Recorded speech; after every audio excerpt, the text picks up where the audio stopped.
오늘은 이별 후 남자의 속마음에 대해서 좀 파헤쳐 보려고 해요. 특히 여러분들이 궁금한 포인트는 후폭풍이 올 것이냐 안 올 것이냐라는 부분일 거예요. 보통 남자는 후폭풍이 온다라고 얘기를 많이 하니까. 그리고 지금 이 영상을 보고 계신 분들께서는 내 남자친구는 사실 후폭풍이 안 올 수도 있겠다라는 생각을 하고 계시기 때문에 이 영상을 보고 계시는 걸 수도 있다고 생각을 해요. 그래서 오늘은 좀 어떤 남자들은 후폭풍이 오고 어떤 남자들은 안 오는지라는 부분에 대해서 명확하게 짚어드리겠습니다. 자, 어떤 게 궁금하신가요? 그 전 여친이 예전보다 훨씬 더 예뻐지고 잘 살고 이러면 남자분도 이제 내 여자였는데 이러면서 후회하고 후폭풍이 오지 않을까요? 그럴 수도 있죠. 한편으로 만약에 여자친구가 더 이상 안 예뻐 보여서 헤어진 걸까요? 혹은 저 여자분이 단순히 매력이 없다고 생각해서 헤어진 걸까요? 그렇다고 하면 매력을 높이고 이 여자분이 다른 사람들에게 인기가 있다는 걸 보여준다고 하면 그러면 오로지 매력 하나 때문에 이별을 한 거라고 하면 돌아올 수도 있죠. 그런데 대부분의 경우는 매력을 보고 사귀었더니 맞춰가는 부분에서 안 맞는 거죠. 그러면은 이 맞춰가는 부분에서 안 맞는 게 너무나 스트레스가 되니까 네 매력은 알겠는데 이 매력을 포기를 하고 맞춰갈 수 있는 사람을 만나고 싶다는 생각이 되게 강해져요. 그럴 때 이별을 하게 되는 부분이 있거든요. 그래서 만약에 그 여자분이 단순히 매력 때문에 이별을 당한 게 아니라 만약에 남자분이랑 안 맞는 점이 있었다고 하면 그것도 고쳐야겠죠? 선생님, 그러면요. 네. 맞춰가는 부분에서 어려우면 그렇게 포기한다고 하셨는데, 좋아하면 다 맞춰주지 않나요? 그럴 수 있어요. 그렇게 생각하실 수 있어요. 그리고 한편으로 자, 좋아하면 다 맞춘다고 할게요. 문제는 상대분은 지금 이별을 하고 싶은 거고 좋아하는 마음이 식은 상태 아닌가요? 그러면은 좋아하는 마음이 식은 상태에서 좋아하면 맞춰주는 거지만 좋아하지 않잖아, 이제. 그럼 맞춰갈 수가 없는 부분이 된 거 아닐까요? 좋아하면 다 맞춰주는 거라고 했잖아요. 그럼 거기서 할 수 있는 말은 그럼 그 사람의 사랑이 거기까지였던 거 아닌가요? 라고 질문할 수 있죠. 좋네요. 음. 선생님, 그러면 그만큼 좋아하지 않았던 거네요. 그 사람의 사랑이 거기까지였던 거 아니에요, 그러면? 네. 그렇게 생각하실 수 있어요.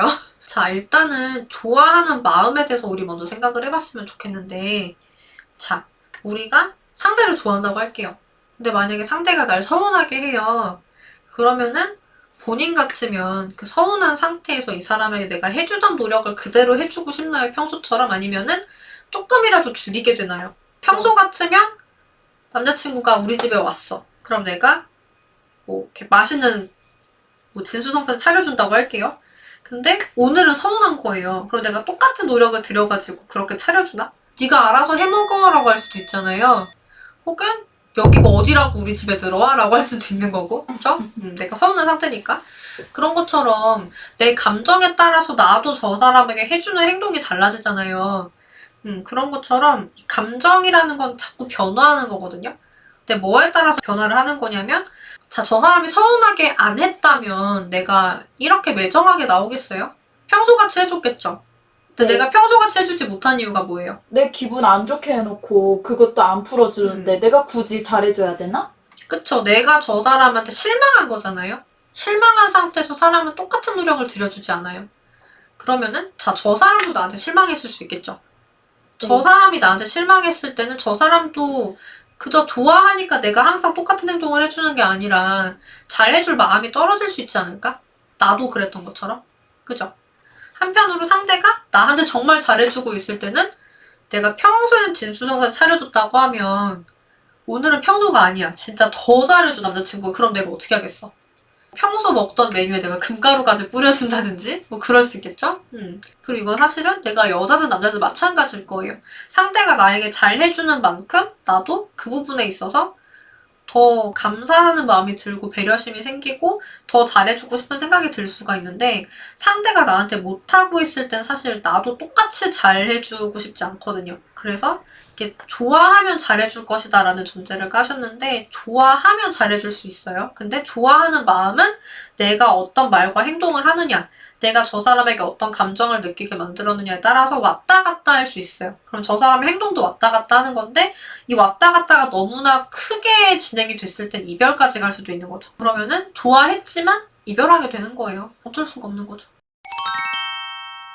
또 어떤 게 궁금하실까요? 재회를 하려면 한 달은 연락을 하지 말아야 된다는 말이 많은데 이거에 대해서 어떻게 생각하세요? 한 달 정도 연락 안 하면 정말로 남자도 저의 빈자리를 느끼고 후폭풍이 올까요? 자, 이별을 하고 싶었죠, 남자친구 같은 경우는. 그죠?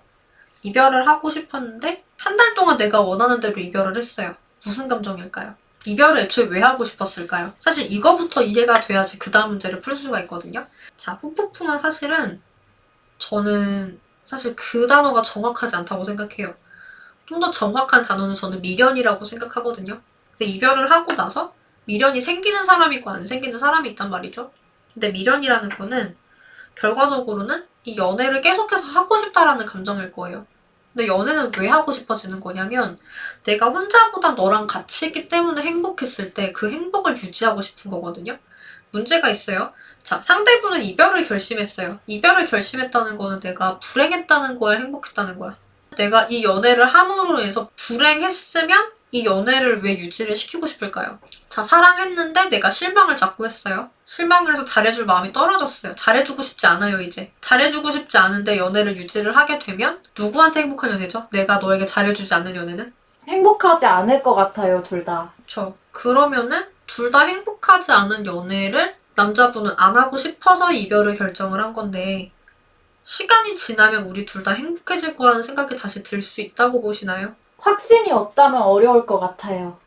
그쵸. 여자분이 그냥 가만히 있으면 남자분이 갑자기 우린 행복할 수 있을 거란 확신이 들까요? 여태까지는 그게 아니라고 생각했으니까 마음도 식은 거고 못 해줄 것 같으니까 이별을 한 거잖아요. 못 해줬을 때 서로 안 행복할 거니까. 근데 갑자기 한 달 뒤에 난 잘해줄 수 있을 거란 확신이 갑자기 들고 우린 행복할 거란 확신이 갑자기 드는 건가요? 그러면은 네. 내가 한 달의 시간을 주는 게 재회에는 어떤 도움이 될까요? 빈자리를 느끼고 소중함을 느끼려면 소중했어야 되거든요. 근데 소중하려면 내가 너로 인해서 행복했어야 되는데 근데 남자분이 행복했으면 나랑 이별을 했을까요? 행복한데 이별을 왜 하죠? 그냥 계속 연애를 하면 되는데 왜 굳이 이별을 말하고 왜 서로 상처받아야 되죠? 그렇기 때문에 후폭풍이 왔던 남자분들은 이미 이전의 연애가 나에게 충분히 행복했던 거예요. 행복했었고 그리고 이 행복을 내가 혼자 만들 수 있는 게 아니라 너랑 같이 만들 수 있는 거라고 믿었고 그렇기 때문에 의지를 했다고 볼 수 있어요. 보통 내가 의지를 하는 사람들 같은 경우는 나 스스로에게서 행복이 나오는 게 아니라 그 사람으로부터 행복이 나온다고 믿거든요. 그러면 나의 행복을 너에게 의지를 하게 돼요. 그런데 너가 사라진 거지? 너가 사라지면 내가 어디에 의지를 해야 되죠? 아, 나는 다시 의지를 해야 되는데 다른 사람이 아니라 너여야겠구나라는 생각이 드는 거지. 왜냐하면 너는 내가 의지할 때 굉장히 의지가 된 사람이거든. 의지는 해봐야 알 수 있는 거잖아. 이 사람이 의지가 되는지 안 되는지는. 근데 내가 의지해봤었을 때 의지가 된 거예요. 그러면은 아, 나는 다시 의지를 해야 될 것 같은데? 라는 생각이 드는 거죠. 그러면 그때 소중함을 느낄 수도 있어요. 그전에는 그러면 왜 헤어졌냐라는 부분에 대해서는 본인이 행복에 대한 정의를 잘못했을 경우가 있어요. 내가 연애를 하는 것보다 안 하는 게 행복할 거야. 내가 지금 이 안정적인 연애도 좋지만 좀 더 설레는 연애가 필요할 거야 라는 식으로 잘못 행복을 정의를 한 거지. 근데 본인이 정의한 행복을 살아봤더니 이게 불행한 거예요. 그러면 행복으로 돌아오는 거예요. 문제가 있어요. 애초에 연애가 진짜 안 행복했던 경우가 있어요. 진짜 자주 다퉜다든지. 그쵸? 그런 경우에는 좀 이 연애 자체가 너무나 스트레스가 됐었을 거고 그러면 이 스트레스를 경험하고 싶지 않기 때문에 내가 이 여자친구 말고 이 여자친구랑 정반대의 사람을 만나거나 그래야 되겠다라는 생각을 하게 된단 말이죠. 그러면 그 상황에서 폭풍이 오려면은 내가 뭘 하면 좋을까? 기다린다? 기다리면은 그 사람 입장에서 내가 변한 사람으로 안 보일 텐데 정반대의 사람과 연애를 하고 싶은 사람이 나랑 연애를 할까요? 그러긴 힘들겠죠. 그러면 이 상황에서 재회를 하려면 한 달의 시간을 주는 게 아니라 내가 빠르게 변했다는 걸 보여줘야 되는 게 왜 그러냐면 이 사람이 만약에 나랑 정반대의 사람을 정말 찾았으면 어떡해요? 내가 그렇게 좋아하는 사람이라면 분명히 가치가 있는 사람일 텐데 이 가치를 다른 여자들은 진짜 모를까? 알 수 있단 말이에요. 그죠?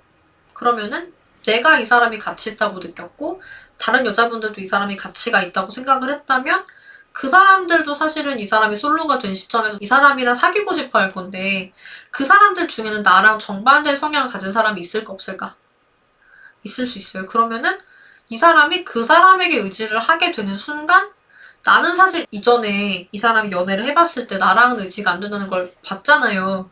그러면은 의지는 저 사람이랑 되는데 나랑 제외를 할까요? 아니요, 딱히요. 그렇게 되면 되게 이 제외가 꼬이기 시작하는 거예요. 못 풀만한 건 아닐 수도 있는데 근데 굉장히 꼬이는 건 맞고 한편으로 정말 내 남자라고 생각했는데 그 사람이 다른 여자랑 웃고 데이트를 하고 이런 장면을 여러분들이 상상했을 때 많이 괴로울 텐데 괜찮을지. 그래서 한 달의 시간을 주면서 이 사람이 솔로로서 충분히 편한 시간에 적응을 하게 만들고 다른 여자를 만나게 만들고 그러는 것보다는 이 사람이 사실 안 변할 거라고 생각을 하니까 이별을 한 거잖아요. 근데 변하는구나를 확인한다면 내가 이별을 섣부르게 생각했구나라고 생각할 수 있거든요. 그러면은 그렇게 내가 만들 수 있다고 하면 재회는 할 수도 있어요.